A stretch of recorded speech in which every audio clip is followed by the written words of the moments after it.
So your shirt, you have a Turnstile shirt.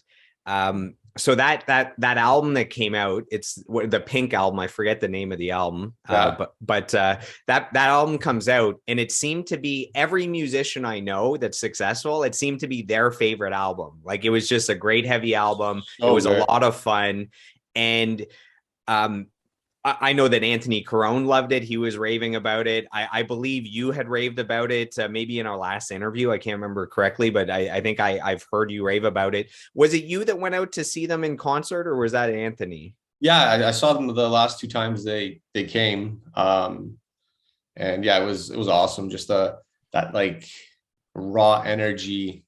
It's a very polished album to compare to their other stuff, but they've been able to kind of marry the almost pop sensibility to hardcore, which seems like almost like it would not work, but it works incredibly. I dove in a little bit to see like who produced it and stuff, and it was I forgot the name, but it was like a bass player that basically is the go-to guy for Dr. Dre. I wish I remembered his name. Wow. Yeah, but he's a big hip hop guy, but his foundation is in hardcore. So I guess he used to be in hardcore bands, and then somehow through however you get from hardcore to playing bass for Dre and producing with him, it's just clearly a huge talent. But yeah, when I was really interested in who made the album, who produced it, and it sounds so good, and then the way the music is like, I don't know, just the songwriting. I don't want to say better because like all the like true hardcore kids will be like, wow, it's not hardcore enough or this and that. But just for me, it was like nicely polished without losing the grit. And is that shirt? Did you get that shirt at one of the shows? Yeah, yeah. Okay.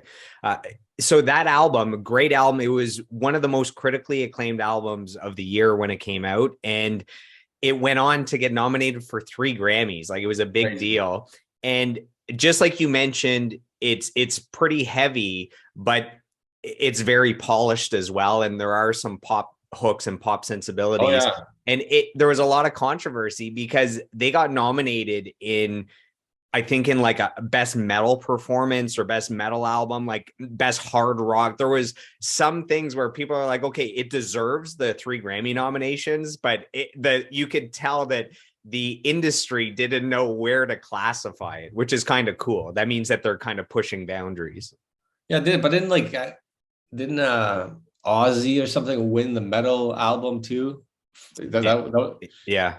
and like, I mean, no disrespect to Ozzy because he's clearly legend and deserves everything, but like, there's definitely way more metal bands out now compared to what the latest record that he released. But I guess I don't know. I don't know how they choose their winners. I'm sure there's lots of politics involved. So, um, Yeah, but it's also mostly like old white dudes that are yeah, doing the nominations, right? So yeah. Ozzy there Osbourne has is to metal. Yeah, there has to be some bias or preference that's there, even though you're trying to not have that happen. yeah. No, for sure. I don't think it's a fair. I don't know. So I'm just speculating here. So I'll just shut up.